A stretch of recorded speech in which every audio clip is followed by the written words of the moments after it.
Welcome to the Inland Valley Storytellers. I'm John St. Clair, and this is our Zoom Story Swap meeting. And all three of us know each other, so I don't think we need to introduce ourselves. If we have other people join later that we don't know, we can maybe do that, stop the stories and introduce at that point. I have a story tonight, and Chris has a story tonight. Do you want to go first, Chris? Yes, please. I don't chicken out. Okay, I'm gonna hit mute so I don't.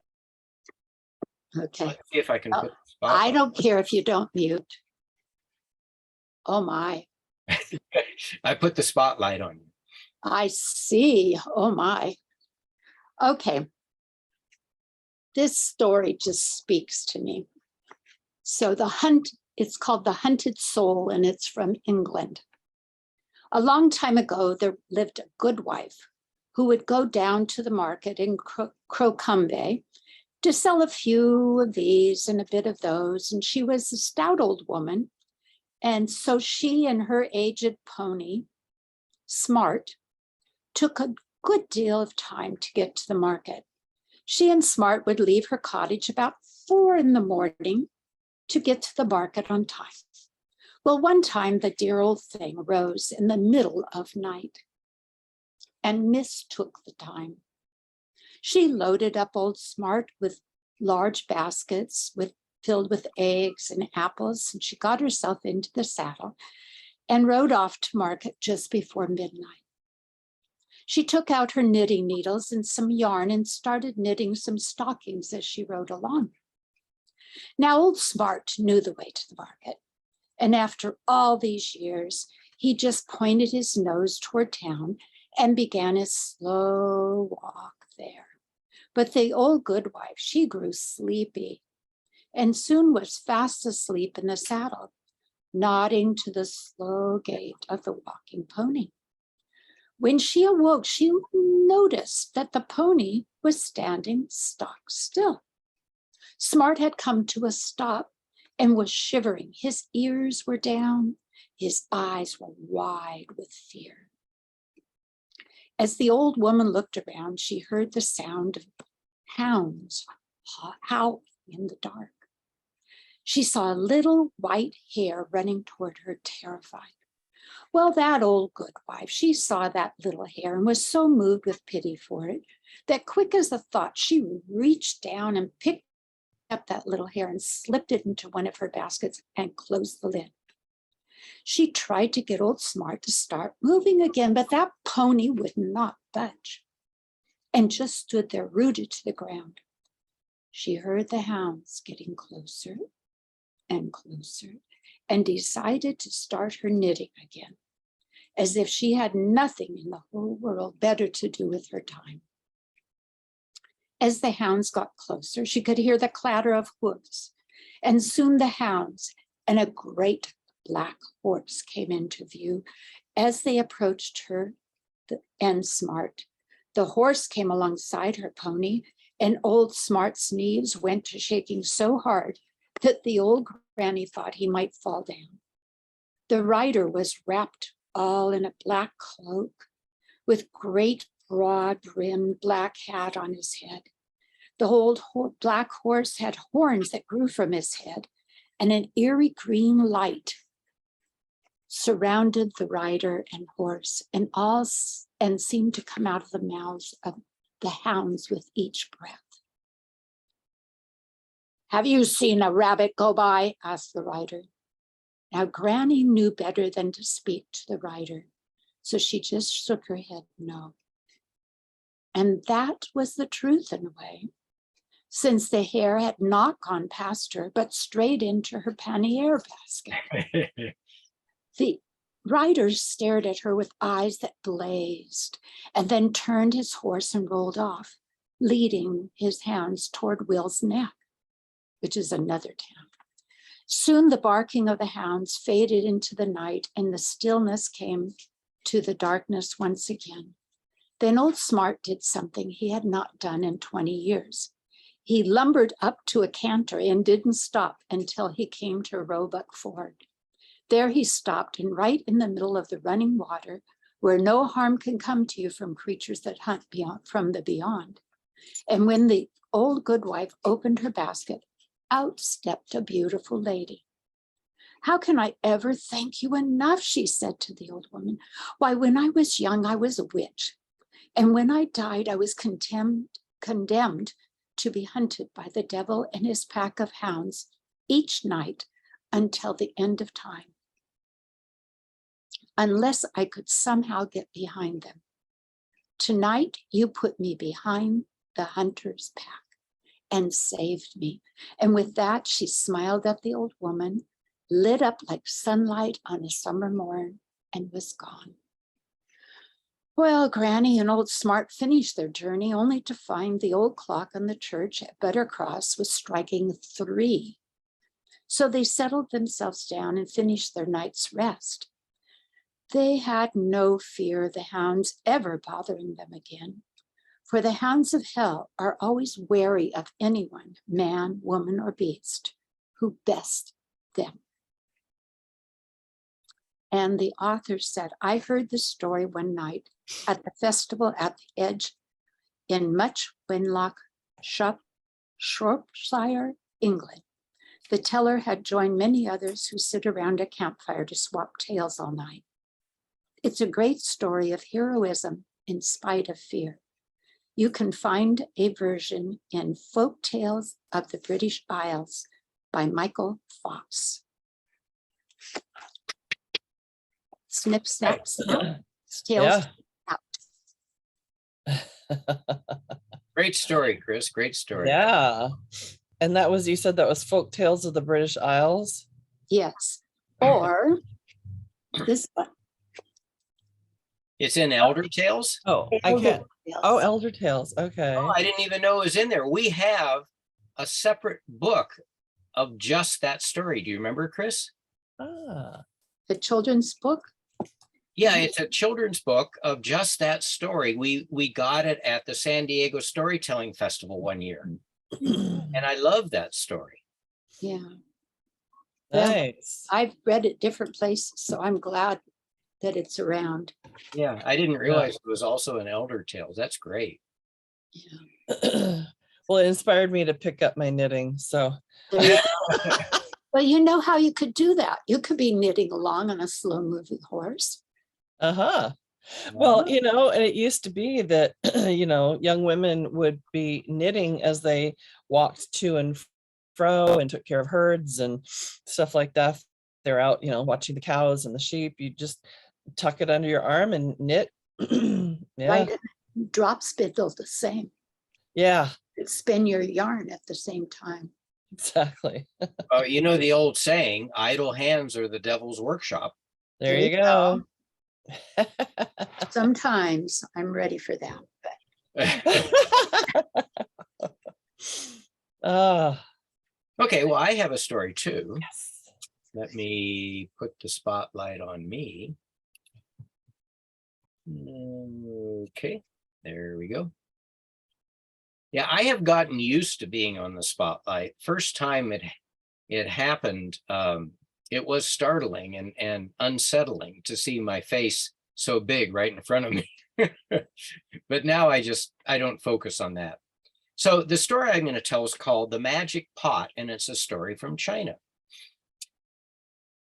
Once upon a time, there was a hard-working but poor woodcutter.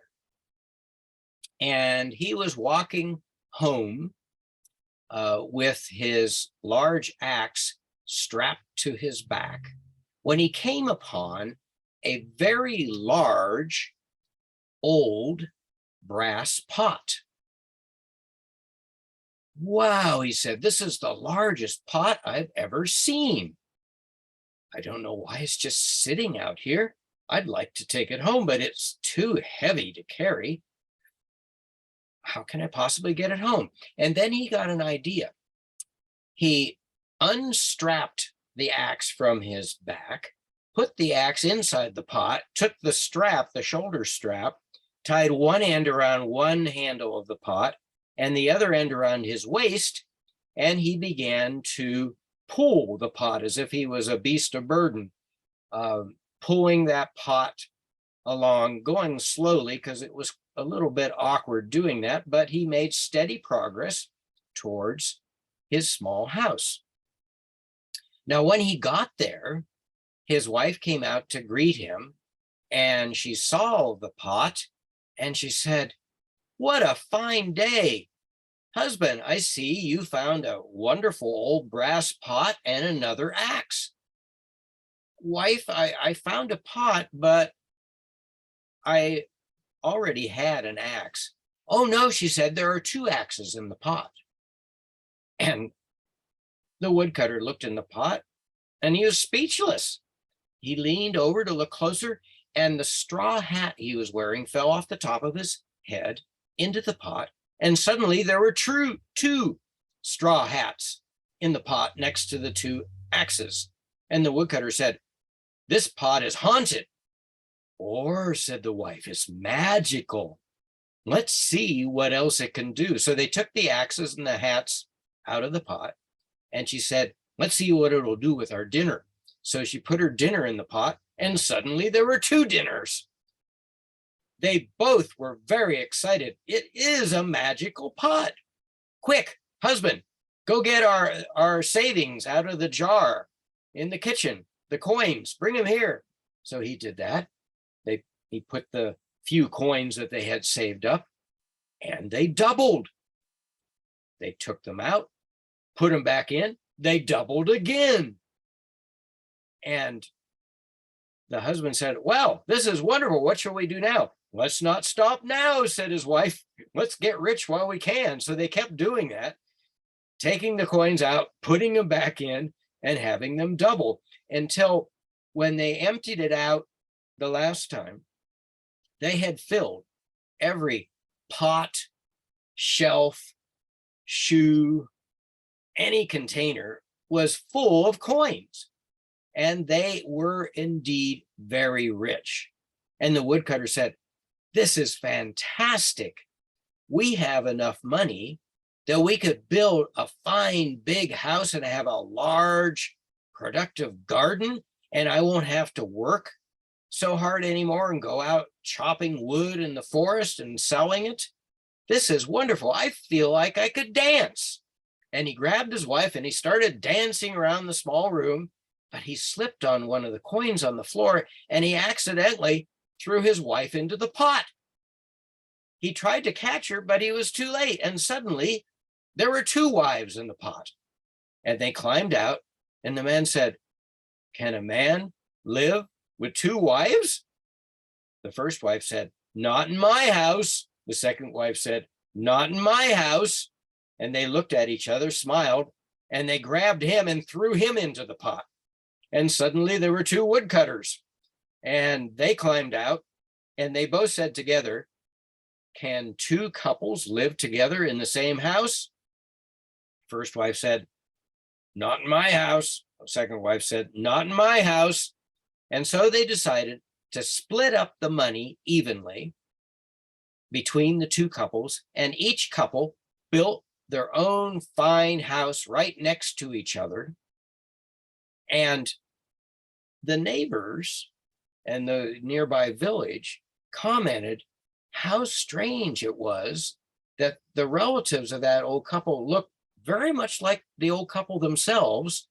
And they must have brought a lot of money with them when they came to visit, because there were now two fine houses they were living in. And that's the story of the Magic Pup. That's great.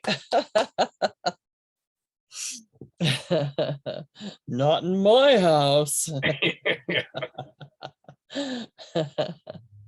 Yeah, that story comes from a book called Ready to Tell Tales, Surefire Stories from America's Favorite Storytellers, edited by David Holt and Bill Mooney. And it's just full of lots of these little short stories. This particular story, each story has a little introduction by the storyteller that's allowed it to be printed in this book. And this storyteller's name is Pleasant Despain. And I've never heard of him. He has published several books.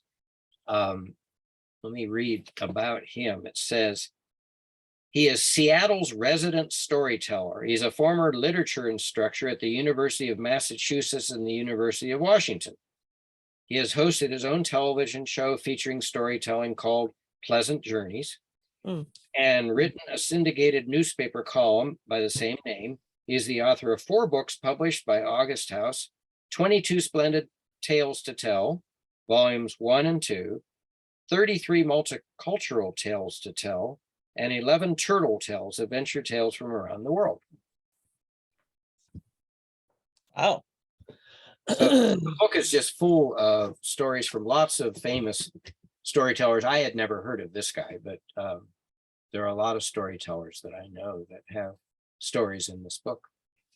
Wow. Well, that's great. Every now and then I could use a magic pot like that. Yeah. Oh, man. Well, like I was telling John before you joined us, Chris, I had 4 back-to-back online consultation sessions this afternoon after working a full day office managing at my church. So I don't have a story. I'm sorry. So I have a question for you, Adrian. Uh-huh. Barbara Rugeley has been pushing for me to go back to live in-person meetings. And just recently, SAC put on a workshop. I wasn't able to attend, but they recorded it on the YouTube channel about how to do hybrid meetings, where there are people in person and people participating through Zoom. I haven't watched it yet, but I want to do that. And Barbara had told me that the manager of the packing house where the Claremont Forum is renting the hallway space for meetings. Oh, okay. And if we can arrange to rent the space on the end of the hallway by the forum, see, we can't use the forum anymore because it's full of books. There's no space for us. Oh, okay. During the pandemic, everybody donated all their books. And so the place is just stuffed, and they can't have any events anymore. Until that's they unfortunate, because books. that's such a great space. That's unfortunate. I know. So here's what I was thinking. If it's not too expensive to rent the hallway, I could approach the Claremont Forum and ask if we could pay a small amount to use their Wi-Fi to connect to Zoom. Yeah. And we could have our meeting right there and do a hybrid meeting. So I haven't looked into it yet, and I'm not going to until next month, because I'm planning a 55th high school reunion for the last weekend of this month, and I'm very busy with all that stuff. I'll bet you are. Plus 2 celebrations, and you're going to tell them both of them. Yeah. So my plate is full. After the reunion's over, I'm going to look into contacting that person Barbara told me about, and contact Claremont Forum and see if we can use their Wi-Fi. And hopefully it's not going to cost too much, because we don't have a lot of money. And so what was your question to me about that? Would you participate in either the Zoom part or the live part of the Story Swaps if we had a hybrid meeting? Oh yeah, definitely. Nights like tonight where I had back-to-back clients, I would join by Zoom. Other nights when I am desperately in need of human company, I would make the drive up from Riverside. But I think that would be, I'm probably likely to do the Zoom just because of the distance, and that I need to meet with clients. And the convenience. But definitely. I think that'd be great too, to get some more people back who have been kind of hanging out in the in the margins and not really wanting to jump in until we had live meetings, because maybe they don't like Zoom. Yeah. So I think we might get some more people. Or maybe back. they feel not comfortable with the technology. Yeah, Zoom, yeah, exactly. rather be in person. Yeah, no, I mean, I'm here in whatever form I'm able to make it. The reason I'd like to do hybrid is because Penny Post has been to lots of our Zoom story swaps from Massachusetts, and that's been really nice. And my friend Walt from Riverside doesn't want to drive at night to Claremont, and he's participated in a lot of the Zoom story swaps. So I don't Yeah. want to eliminate those people. Right. So yeah, I'll look into Yeah. next month when my plate is not quite so full. Yeah, my church has been doing these hybrid meetings for the last year. So all the life groups and other, and committee meetings and everything are all hybrid at this point. And it's been going well. Now that people are used to it, they're used to sort of including the folks on the screen into the discussion, and whoever's moderating or leading, the group is, does a good job of making sure to refer out to whoever's on the screen as well. And it also helps though that we do it where we have really big screens, so we can have many people on that. And we even do our congregational meetings this way now too. So is the computer screen projected up onto a big screen? It's wired in such a way that the screen that we have is a computer screen that then is connected by Wi-Fi or Bluetooth with the laptop that the pastor's using up front. And so whatever he has on his laptop, as far as all the folks on Zoom, they're through Bluetooth, they're coming out on that computer screen.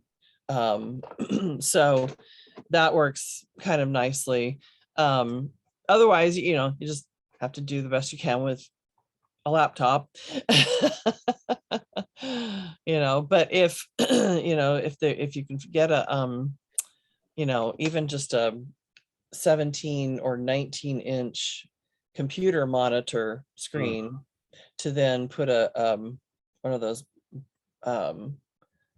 what is it, bus cable things from the laptop to the screen, then at least we could set that on a table and we could see the faces of the people on Zoom even bigger, those of us who'd be sitting there in person. Right. But that's worked out nicely. We're so used to it now that people come for committee meetings at church, it's just automatically assumed there's going to be a fair number of folks on that committee who are going to be joining by Zoom, and we just do it that way. Yeah. Well, I hope I can figure out how to do it. Yeah, it's not too yeah, I mean, basically you just go ahead and do the Zoom and then you have people sitting there with you. And you make sure the camera on the thing is pointed so that the people on Zoom can see who's talking in the group. So you have to kind of angle the group in a little horseshoe around it. But yeah, it's pretty easy. You're just doing a Zoom meeting and just have a few other people sitting around you.